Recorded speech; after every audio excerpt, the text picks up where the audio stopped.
പുതിയ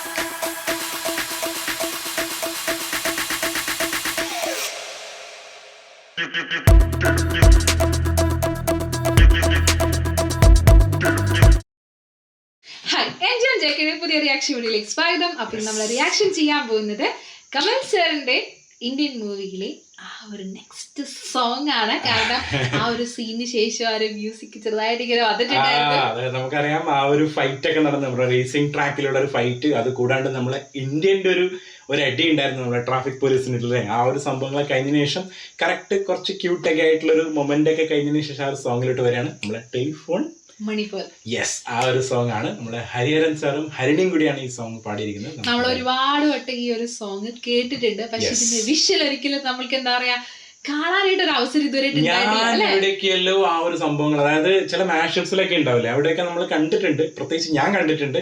അതും എന്താ പറയാ, ആ ഒരു കങ്കാര് ഓടുന്ന സംഭവങ്ങളൊക്കെ കണ്ടിട്ടുണ്ടായിരുന്നു, പക്ഷെ ഫുള്ളായിട്ട് കണ്ടിട്ടില്ല. അപ്പൊ നമുക്ക് എന്തായാലും നേരെ ആ ഫുൾ സോങ്ങിലോട്ട് പോവാം. റെഡി?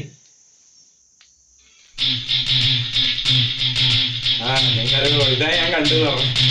സ്റ്റാർട്ടിങ് എവിടേക്കല്ലേ കണ്ടേ, അതുപോലെ ഉണ്ട്.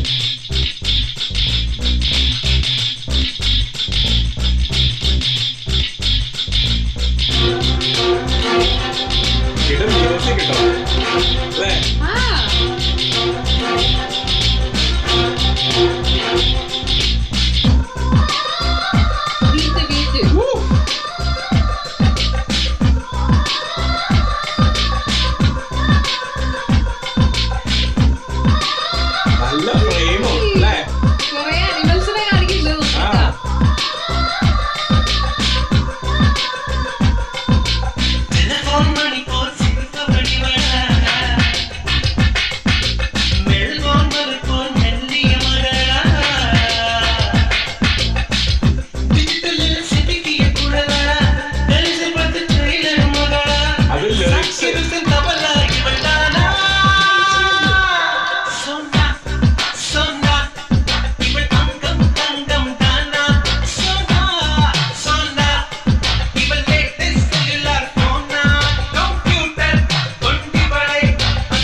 അഴകുള്ള സ്റ്റെപ്സ്.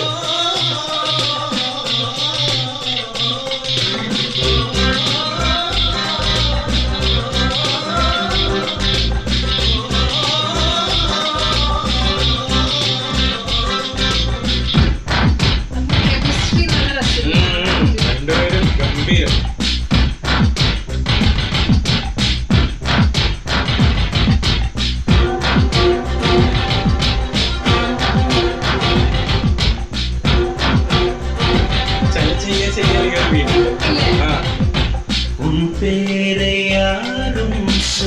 விடமாட்டேன் அந்த சுகத்தை தரமாட்டேன் உன் கூந்தல் பூக்கள் விடவே விடமாட்டேன் அதை வெயிலில் விடமாட்டேன்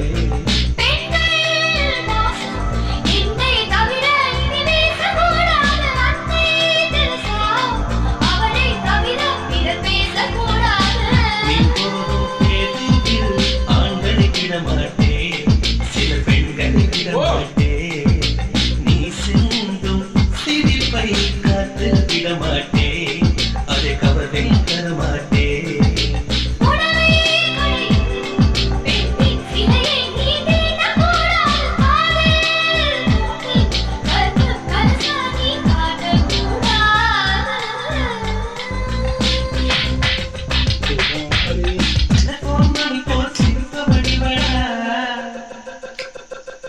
மெல்கோமல் போல் மெல்லிய மகளா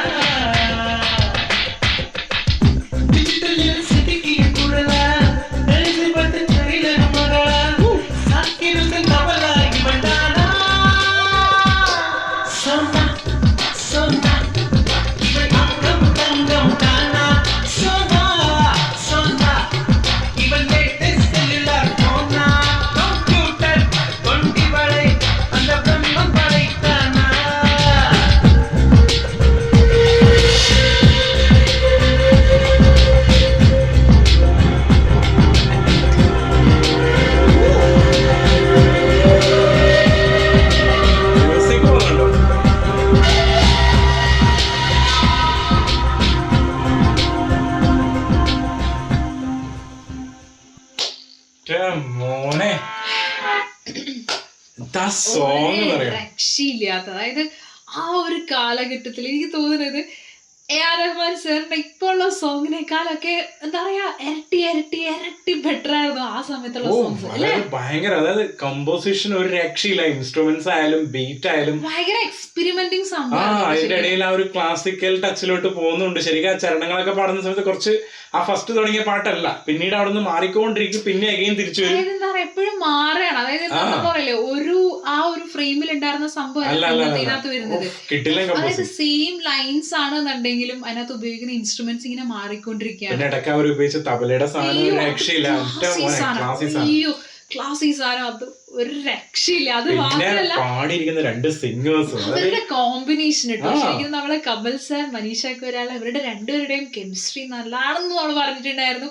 അതുപോലെ തന്നെ ബെറ്റർ ആണ് ഈ രണ്ട് സിംഗേഴ്സ്. രണ്ടുപേരുടെ വോയിസ് ഭയങ്കര കെമിസ്ട്രി. ഹരിഹരൻ സാറിനെ കുറിച്ച് നമ്മൾ പറയണ്ടില്ലല്ലോ. ആളുടെ വോയിസ് എന്ന് പറയുന്നത് എത്ര പിച്ച് കയറിയ പാട്ടായാലും ഭയങ്കര കൂളായിട്ട് നമ്മൾ സ്റ്റേജിലൊക്കെ പാടുന്ന കാണാറുണ്ട്. അത് മാത്രമല്ല ഹരിണി എന്ന് പറയുന്ന ആ ഒരു സിംഗറിനെ നമ്മൾ കേട്ടിട്ടുണ്ട് കുറെ. കാരണം ആ സമയത്തൊക്കെ കൂടുതൽ തമിഴ് സോങ്സ് പാടിയിരിക്കുന്നത് ഹരിണി എന്ന് പറയുന്ന ഹരിണിയുടെ വോയിസിന്റെ പ്രത്യേകിച്ച് കുറച്ച് ക്യൂട്ട് ഉണ്ട് അല്ലെ? അതായത് നമ്മൾ ഇപ്പോഴത്തെ ദീയുടെ സൗണ്ടിന്റെ ചെറിയൊരു സിമിലാരിറ്റി ഇല്ലേ? ഉണ്ട്. ആ ഒരു പ്രത്യേകിച്ച് മനീഷ പുറത്തുനിന്ന് വരുന്ന സമയത്ത് മനീഷയ്ക്ക് നല്ലോണം ചേരുന്നുണ്ട് ആ ഒരു വോയിസ്. അതാണ് ഏറ്റവും രസം. പിന്നെ അതുപോലെ തന്നെ ഇവര് രണ്ടുപേരെയും കാണിച്ചിരിക്കുന്നതും പിന്നെ വിഷ്വൽ ബ്യൂട്ടി എന്ന് പറഞ്ഞ ശങ്കർ സാറിന്റെ ഫുൾ ഫ്രെയിംസ് ഒരു രക്ഷയില്ല. ഓരോ സീനിൽ ഇങ്ങനെ എടുത്തെടുത്തെടുത്ത് ഫോട്ടോ ഫ്രെയിം ചെയ്യാൻ വേണ്ടി വെച്ചിട്ടുണ്ടല്ലേ? ബഡ്ജറ്റ് പൊടിഞ്ഞിട്ടുണ്ടാവും ഈ ഒരു സോങ്ങിന് വേണ്ടിട്ട്. കാരണം ഇതിനകത്ത് എന്താ പറയാ, എല്ലാം ഒന്നും നമുക്ക് തോന്നില്ല, ഒരു ഫേക്കിലൊന്നും നമ്മൾ തോന്നുന്നില്ല. അത് മാത്രല്ല, ആ ഒരു സോങ് ആ കാലഘട്ടത്തിൽ എടുത്തു എന്നുള്ള തോന്നില്ല. ഇപ്പോഴത്തെ കാലഘട്ടത്തിൽ എടുത്ത ഒരു സോങ് പോലെയാണ് ഉള്ളത്. കാരണം അതിന്റെ ഫീല്, വിഷ്വൽ ബ്യൂട്ടി വേറെ ലെവൽ. വിഷ്വൽ ബ്യൂട്ടി ആണെങ്കിൽ ഇപ്പൊ കൊണ്ടുവന്നിരിക്കുന്ന പുറത്തുനിന്നുള്ള ആ ഒരു ഡാൻസേഴ്സ് ആണെങ്കിലും ഇല്ലേ, അവരൊക്കെ വരികയാണെന്നുണ്ടെങ്കിലും അതിനെപ്പോഴും ഒരിക്കലും എന്താ പറയാ, ഒരു ആർട്ടിഫിഷ്യൽ സംഭവം ഒന്നും തോന്നുന്നില്ല. ഫ്രെയിം ഒരു രക്ഷയില്ല. പ്രത്യേകിച്ച് ആദ്യമേ ആ കങ്കാരു എനിക്ക് തോന്നുന്നു ഓസ്ട്രേലിയ ആണോ ഡൗട്ട് ഉണ്ട്. ചിലപ്പോ അവിടെ ആയിരിക്കും കങ്കാരു എടുത്തിട്ടുണ്ടാവും. അതെ. പിന്നെ എന്ന് വെച്ചാല് ഒബിയസ്ലി ഫോറിൻ കൺട്രീസിലായിരിക്കും ഇപ്പൊ മൃഗങ്ങളെയൊക്കെ വെച്ചിട്ട് നമുക്ക് ഷൂട്ട് ചെയ്യാൻ പറ്റുന്ന, ഇന്ത്യയിൽ ഒബിയസ്ലി ചെയ്യാൻ പറ്റില്ല എന്ന് എനിക്ക് അങ്ങനെ തോന്നുന്നുണ്ട്. അപ്പൊ അതുകൊണ്ട് തന്നെ അവിടുത്തെ എന്താ പറയാ കുറെ അധികം ആനിമൽസിനെ കാണിച്ചിട്ടുണ്ട്, അവിടുത്തെ ഭംഗി കാണിച്ചിട്ടുണ്ട്. ഓരോ കോസ്റ്റ്യൂംസ് ആണെന്നുണ്ടെങ്കിലും ഒരു രക്ഷയില്ല. പിന്നെ കമൽ സാറിന്റെയും അതുപോലെ തന്നെ മനീഷ കൊയ്രാല രണ്ടുപേരുടെയും ഡാൻസ് സ്റ്റെപ്സ് ഭയങ്കര ഗ്രേസ് അല്ലേ. പ്രത്യേകിച്ച് കമൽ സാറിന്റെ സ്റ്റെപ്സ് എന്ന് പറയുന്നത് ഭയങ്കര ലെവലുണ്ടോ. പ്രത്യേകിച്ച് അതിന്റെ ഇടയ്ക്ക് ഒരു സ്ഥലത്ത് ഒരു നല്ല കുറച്ചേറെ ഒരു സിംഗിൾ ഷോട്ട് സാധനങ്ങളൊക്കെ ഒരു അതിനകത്ത് ഒരു വെള്ള ഡ്രസ് ഇല്ലേ, അതായത് എന്താ പറയാ ഇങ്ങനെ മുടിയൊക്കെ ഇങ്ങനെ മറ്റേ ആഫ്രിക്കൻ ടൈപ്പിൽ ചെയ്തേക്കുന്നത്. അതില് മനീഷ കൊയ്രാലയുടെ ഫേസ് എക്സ്പ്രഷൻ, ആറ്റിറ്റ്യൂഡ് ഒരു രക്ഷയില്ല. ആ ഒരു മോഡലിന്റെ ഒക്കെ ഒരു ആറ്റിറ്റ്യൂഡ് അല്ലേ, അങ്ങനെ ഭയങ്കര ആറ്റിറ്റ്യൂഡ്. ഭയങ്കര ആ ഒരു ഇതിന് എനിക്ക് തോന്നുന്നു ആ ഒരു ഫ്ലോയില് തന്നെ എന്താ പുള്ളിക്കാരത്തി ഉണ്ട്. ആ ഒരു കോസ്റ്റ്യൂം എനിക്ക് ഭയങ്കര ഇഷ്ടപ്പെട്ടിട്ടുണ്ടായിരുന്നു. അപ്പൊ എന്തായാലും നെക്സ്റ്റ് കാണിച്ചിട്ടുണ്ട് എന്തായാലും നോക്കാം. നല്ല നല്ല സോങ് ഒക്കെ ഇട്ടിങ്ങനെ നിൽക്കുന്ന സമയത്താണ്. സോങ് കഴിയുമ്പോ ഒബിയസ്ലി പടത്തിൽ എന്തെങ്കിലും നെക്സ്റ്റ് സോങ് സീൻ അല്ല, അതിന്റെ കൂടെ തന്നെ നല്ല കോമഡി സീൻ എല്ലാം കൂടി വർക്ക്ഔട്ട് ചെയ്തുള്ള സാധനം. അപ്പൊ എന്തായാലും നെക്സ്റ്റ് സോങ്ങിന് വേണ്ടിട്ട് കട്ട വെയിറ്റിംഗ് ആണ്. അപ്പൊ അത്രേ ഉള്ളൂ. നെക്സ്റ്റ് സീന് വേണ്ടിട്ട് കട്ട വെയിറ്റിംഗ് ആണ്. അപ്പൊ അത്രേ ഉള്ളൂ. അപ്പൊ ഇതുപോലെ നല്ല വീഡിയോസ് വരുന്നവർ വരുന്നതായിരിക്കും. Bye bye.